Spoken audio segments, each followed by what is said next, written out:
Hi there, I'm Drew Badger, the world's #1 English fluency guide, and it is a pleasure to welcome you to another advanced listening practice lesson. Today, we won't be talking about kind of deeper philosophy or psychology things like I usually enjoy discussing.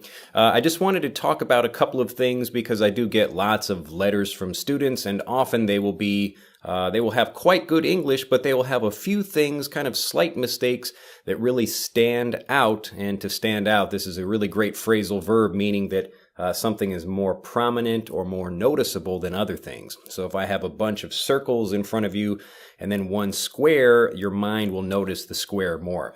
So often when we're communicating with native speakers, they will notice, you kind of used maybe a grammatical point in a different way, or more commonly that you have used a word that might not be exactly what you want to use. And so that's what I wanted to talk about in this video. Just give two quick examples of that. So I received a letter recently from a student, and it was just saying thank you for creating some lessons for him.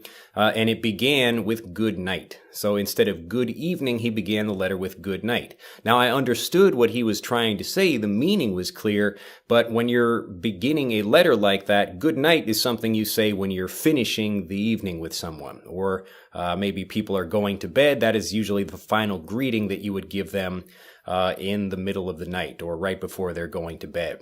So if you see someone walking down the street and it's, even like 10 o'clock at night, you wouldn't say good night to them unless they are leaving for the rest of the day. So good evening is the greeting that you would give someone in a letter, or even when you're speaking with someone just in, an evening when it's dark outside, but you would not say good night. Good night is something, again, it's the end of a conversation or the end, the final thing you say. So maybe if you're going out to dinner with someone and then you are leaving them, if it's late at night, you would say good night to them, just letting them know sleep well, that kind of thing. So when you're writing a letter to someone, use good evening. If you're addressing them in the evening, it's important to say that, or you can just say hello. That's fine as well. Another thing that I notice is students will be using talk with and talk to.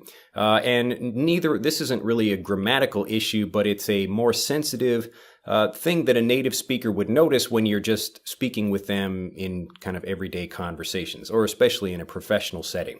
So if I say to someone, I need to speak with you about something, or I need to talk with you about something, this is more implying like you have to actually make a connection with that person and you're having an actual dialogue with them about something.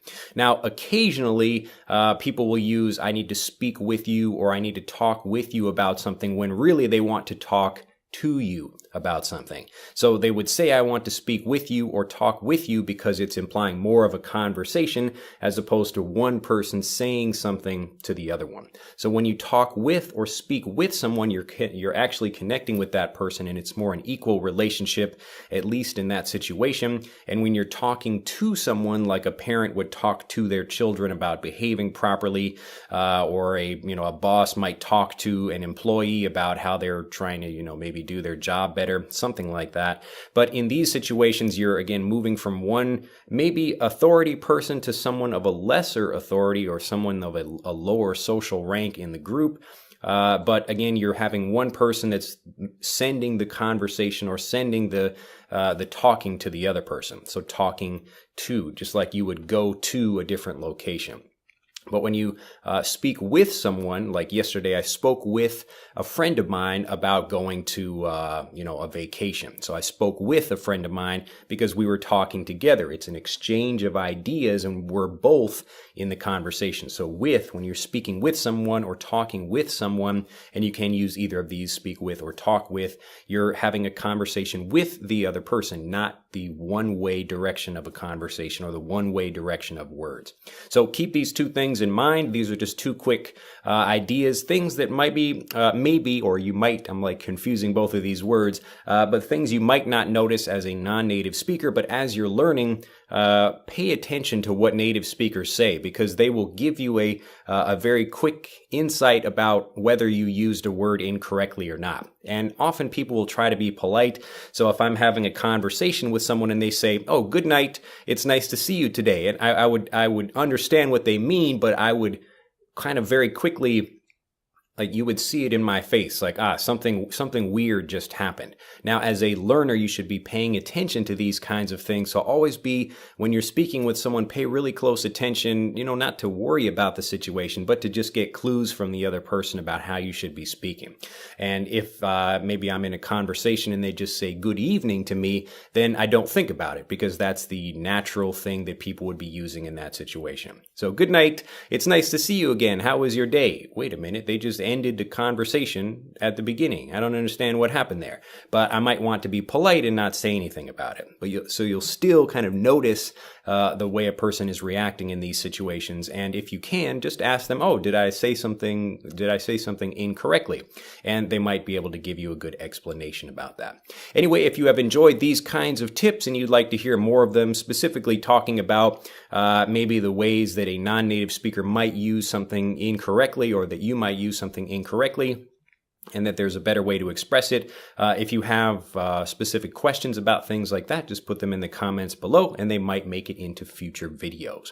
Well, that's it for this advanced listening practice lesson. I hope you have enjoyed it. If you have, do click that like button and become a subscriber to the YouTube channel if you haven't already. And I look forward to seeing you in the next video. Bye-bye. To continue learning, click on the link in this video to download Speak English Naturally, our free guide to speaking and sounding like a native English speaker. The guide reveals the 3 most important kinds of conversational English you must learn if you want to sound native, and will help you experience instant improvement in your fluency and speaking confidence. To download your free guide on a mobile device, click on the link in the upper right of this video. To download your free guide from a computer, click on the link in the lower right of this video. I look forward to seeing you in the guide.